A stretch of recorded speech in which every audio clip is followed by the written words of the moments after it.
installed this time. Say hi to YouTube, everybody. We're gonna introduce you to the new killer that just released on Dead by Daylight. It's not on the live game yet, but it's on the PTB, which usually shows up like a week or two before the content goes live. We've already tried it out, seen the perks, seen what they do, and we're gonna present them in a very quick way for you to understand. The new killer is called the Deathslinger. He's an outlaw, cowboy, engineer kind of guy. Reminds me of, he's got some Bloodborne, Punch-Out-On kind of vibes. I really like it. Everything about him seems really, really cool. The perks are sweet, and we're gonna see it in action. While we load into the game, I'll also introduce you to his power, which is called the Redeemer. And we can have a look at it right now. You guys ready up? Is it working? Guys, you might need to stop spectating and leave the lobby. I know it's kind of mean to say that, but I think the lobby might not start with that many spectators. It might be broken. Hello, Pineapple. Thanks so much for that. Yeah, thank you. I appreciate it. Let's try it again with only one. Oh, thank you. That might actually be what was keeping it. There it is. There we go. We're starting up. Let me introduce you to his power. I think we got it right here. Perfect. His power is called the Redeemer. Basically, you can read it right there. It's actually a very simple power. He's a normal killer, but he has the speed. You know, he can attack, same as every other killer. But he's a bit like the Spirit or the Hunters, where his movement speed is actually slower. He has a 24-meter tear radius, just like the Spirit. She moves at 110% movement speed, just like the Spirit. So he's not a killer that can just move around and just like whack people very easily. He does have a bit of stealth to him, but he has to rely on his power. And his power is this bayonet rifle with a hook that basically works like Roadhog in Overwatch. You shoot at them, you grapple them, and you pull them towards you. And the fun part is that you need to pull them towards you and then do a normal attack. And they can try to break the chain by putting different obstacles between you and them. And you as a killer will have to be very mindful of these obstacles. We're also playing on the new map. By the way, this map is extremely dark. I've had to put some filters in the game so that it's kind of visible for you guys, and I've also had to do something for myself. This is the new chase music for him. And I'll show you what normal attack looks like. Jab with the bayonet. This is a lunge. And yep. That's the new perk from Zarina, by the way. That person gave up a health state to immediately heal her, which is going to be really insane and definitely the strongest survivor perk. We'll have to cover that separately later on. So yeah, this person that we just hit is already healthy, and this one is broken now. Hello, Popshop. We're testing out the new killer. Let me show you what the power is. We aim just like the Hunters. Unlike the Hunters, though, you can cancel freely. You don't need to do anything to cancel. It's very quick. You can aim and stop any moment, and you seem to have a very generous like aiming room, if you will. You can aim almost entirely up. Once you shoot, this is what happens. If you miss, obviously nothing happens, and now you're missing the bullet. You have to reload. You only press it. You don't need to hold it. Let's shoot again. Press it, and it will reload for like a second. But what happens if you hit a survivor? You immediately hook them with your harpoon.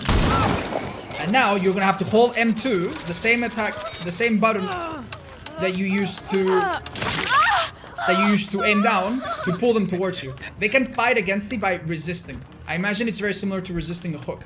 The thing is, though, if there's nothing between you and the survivor, you will very easily pull them towards you. Let's reload again. So let's try it again.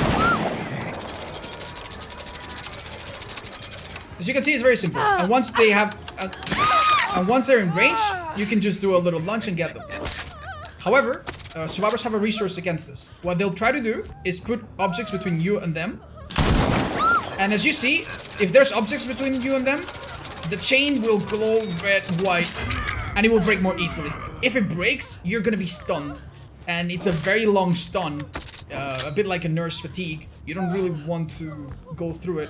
If you think that it's going to break, the best thing you can do, if you think it's gonna break, is just hit yourself and then, you know, keep going. Unrelenting could even help in that scenario if you guys want a new use for unrelenting. Because hitting breaks the chain and doesn't give you a stun. So that's something that you'll have to do to minimize your losses if you couldn't do it. Also, notice that when you harpoon someone, survivors can try to body block, and that will also make it easier to break.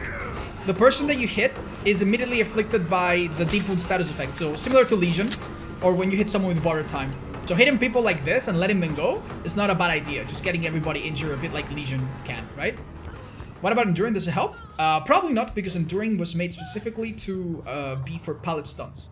But I'm sure there will be add-ons that will make the stun less severe. We'll get to the add-ons at the end. In fact, we're going to get to everything at the end a little bit. So if you want to find the timestamps for that, you'll find them in the description. But for now, so what are the basics of this killer? You are slow. You're a bit like the spirit. You need to use your power. If you come to a loop, we can pretend to be looping normally. Let's go. They get to a pallet. They're about to drop it. It's a bit like hunters. You need to predict whether they're going to drop it or not. If they drop it, you can try to go for the short end of the loop and hit them. If it's a very safe pallet and the loop has too many things around them, it might be a bit difficult. But that's the idea. Hi, Carsey. Is the durability of the chain lower the closer you are to the target? I don't think so. In fact, if you get them really close up, it's basically a guaranteed hit. And if they were healthy, that's a hit. And if they were injured, that's a down. So if this was the shack and you get them on the other side of this pallet, not likely that you're going to be able to hit them. However, if it's a... I'll demonstrate. Wait, what? Yeah, if we can get to a window, I'll demonstrate. But yeah, if you're in a pallet, you're not gonna be able to hit them. It's a pallet, it's too thick. But let's find a window, and I'll demonstrate how this power works on windows. You can hit through windows? Yes. Very generously so, too. So, let's say the survivor was slipping me around there. Yeah, you can go away a bit.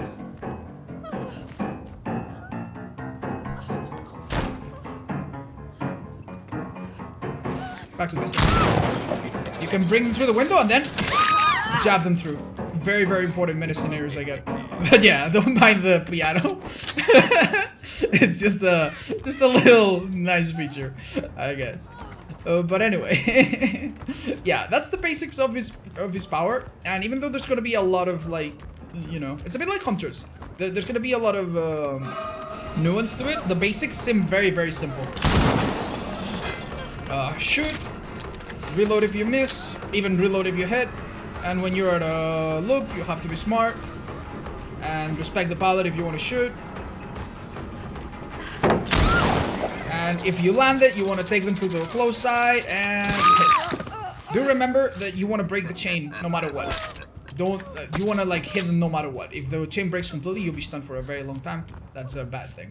Let's take a minute to talk about his perks. The one on the bottom is out of the active, but it's not going to do much because let me explain what it does. The one on the bottom is called Gearhead.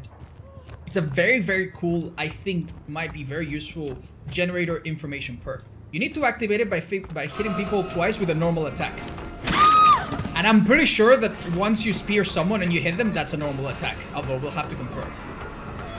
And every time it activates, as you can see, for 45 seconds, you will see you will see people on generators. It is dependent on them hitting grade checks, but they get them relatively quick, relatively often, so it should be good. Yeah, let's have a test and see if Gearhead activates. It's gonna be hard to hit.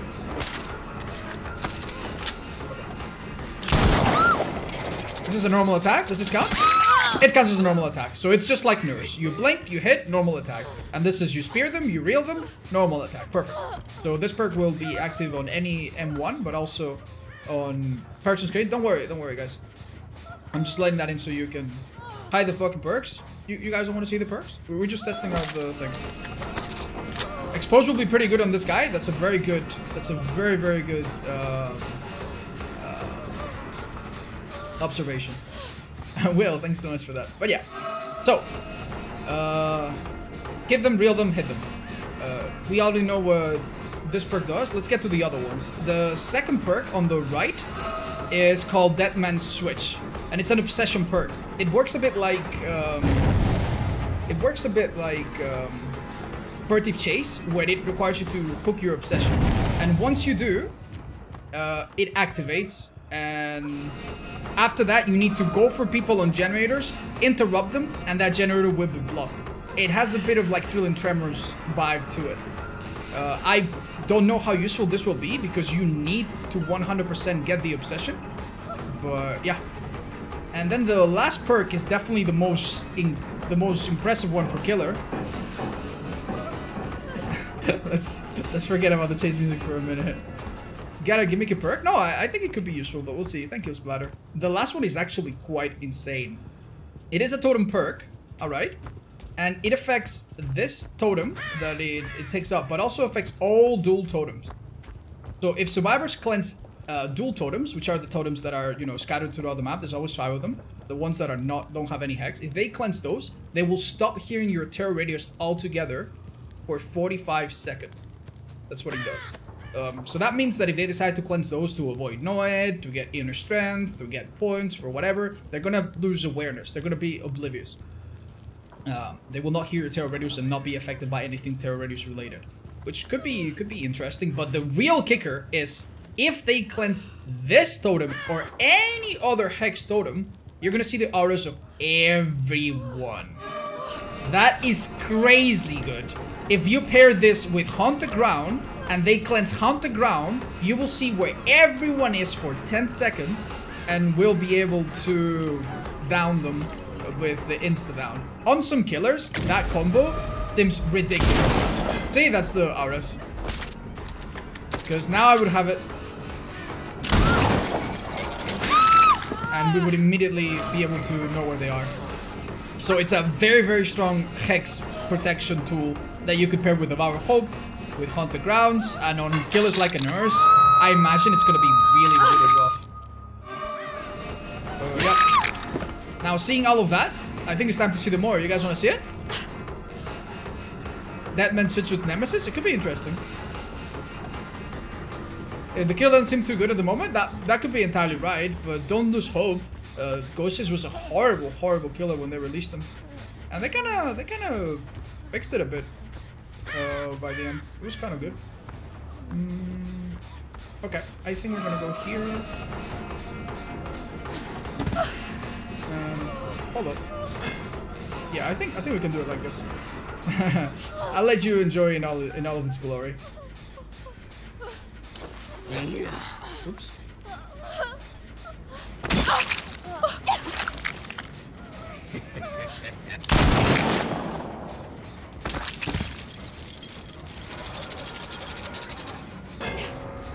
That was pretty good, wasn't it?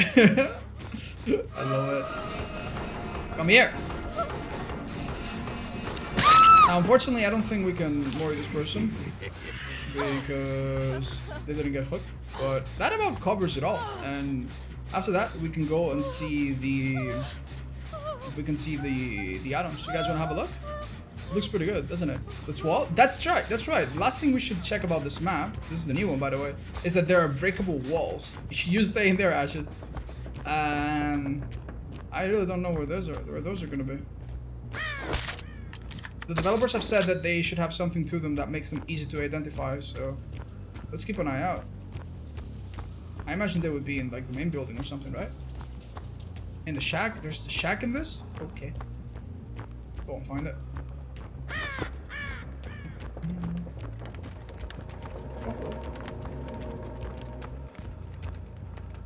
Oh! This is it!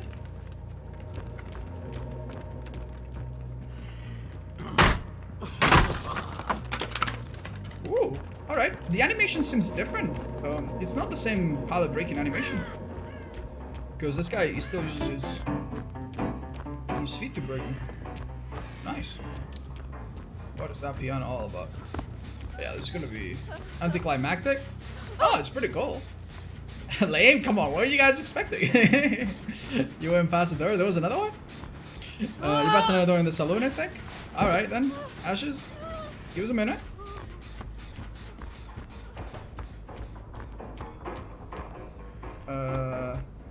Yeah, they might need to mark that a little better. You thought that was it? Yeah, I thought that might be it too. Can I pull someone higher? You know what? That's a great idea. We'll have to put quite a bit of time to figure out exactly how that works. But that should give you a quick rundown on how the killer works. Let's have a look at these add-ons. Next to the shag window? Okay. Thank you, Ricky, for gifting us up. Alright, I'm sorry this is so bright right now. We can probably turn it down a notch, but... the map is really, really hard to see without any of it. Do you show the Mori? Yeah, we just did it, but don't worry, Rin. We'll have another look. Let's have a look at the add-ons and what they do. We disabled them quickly, but... since this is a private game, we should have all of them. Right, let's see. Let's start with the brown ones. Spit, polish, hat rag. A grimy piece of burlap, speed and elbow grease was enough to wipe down the spear gun in the heat of a shootout. Slightly increases the spear gun's cooldown time after missing shots. That's good. Slightly increases the spear gun reeling speed. Oh, there's an add-on for that. Grants 50% bonus for spear score events. Survivors break free more easily. This is the meme add-on that every killer has now. But okay. Modified ammo belt. Slightly increases the spear gun's reload speed. Nice. Rusted spike. A railroad spike that Caleb fastened to the front of the spear gun during a moment of morbid curiosity. Dual tip prevents it from clearly piercing its target. Hitting a spear survivor inflicts the mangle status for 60 seconds.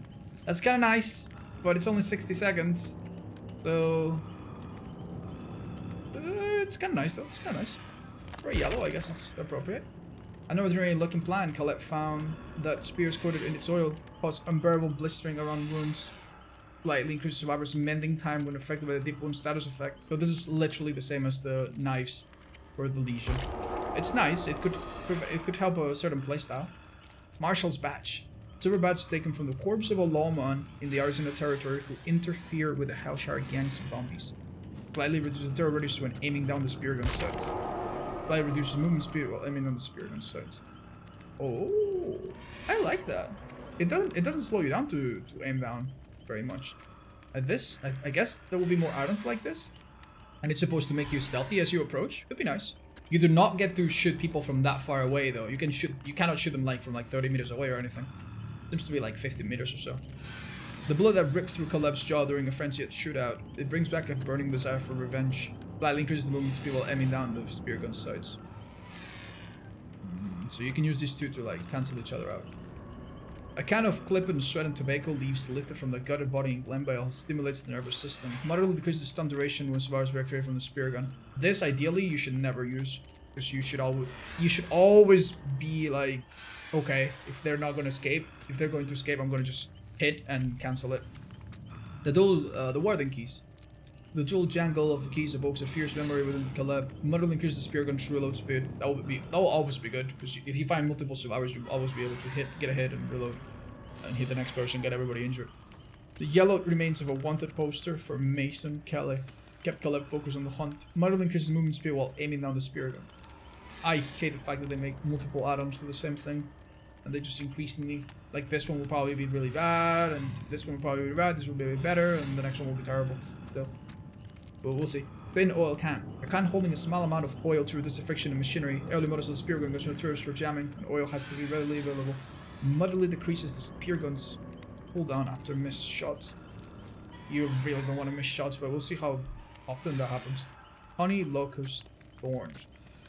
Anger with a bounty who fled twice before. Caleb twisted thorn branches into a spear and let it loose. Survivors who break free from the spear gun are inflicted by the mangles of it for 60 seconds. Oh.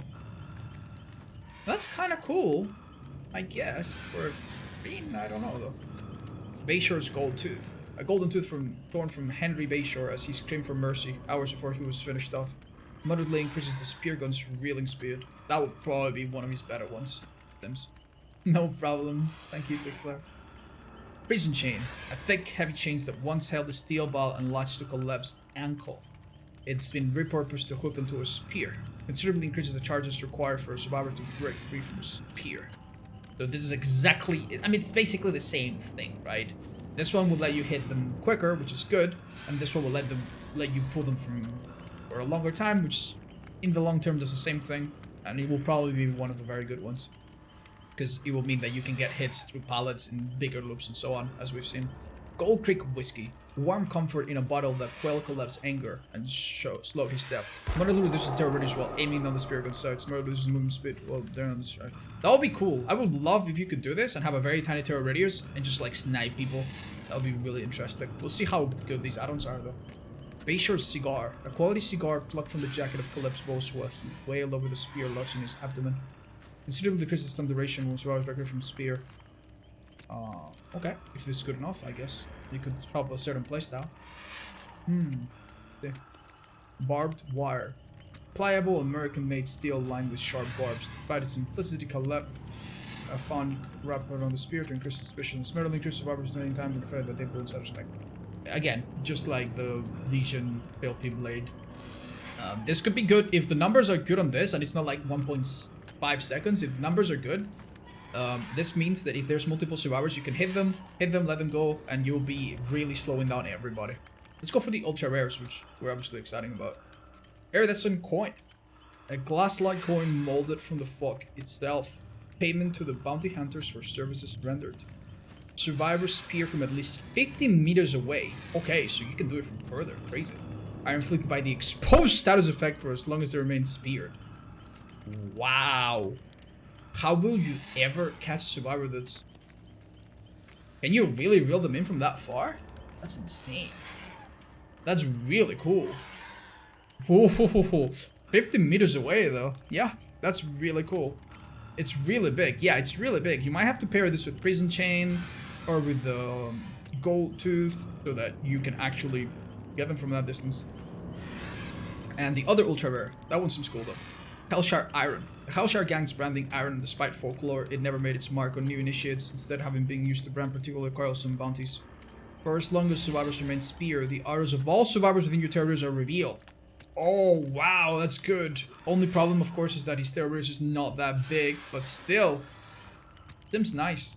Seems kind of nice. It makes it difficult for the survivors to do any kind of... Yeah, it's going to give you a lot of information, like, you know, you find a survivor, you spear them, and you immediately see the guy that was hiding next to him, you know? That seems nice. Dwight, no problem, dude. Keep it up. You're killing it. So, yeah, those are all the add-ons, and that's super, super exciting. And my god, what do you guys think? I'm really excited. Seems like this killer is going to play very differently from others. I don't know how easy he's going to have all the time chasing survivors. But yeah, no, I'm hopeful. I honestly think that it's going to be down to how easy it is to spear them. If it's roughly around the hunter's level, I think it could be nice. If it's super finicky and difficult to hit them, it could be tricky. Yep. What's wrong with this microphone? I'm very sorry, guys, but we're in a new place and the acoustics are not fully developed yet. But hopefully we'll get a bit better. Welcome. What about his perks? We just revealed them. If you want to see them, we have them on screen here. If you want to... Hold on. We have them on screen right here, if you want to have a look. We also have the power here, if you want to have a look and clip it. But yeah, that's going to be all for the quick introduction to this killer.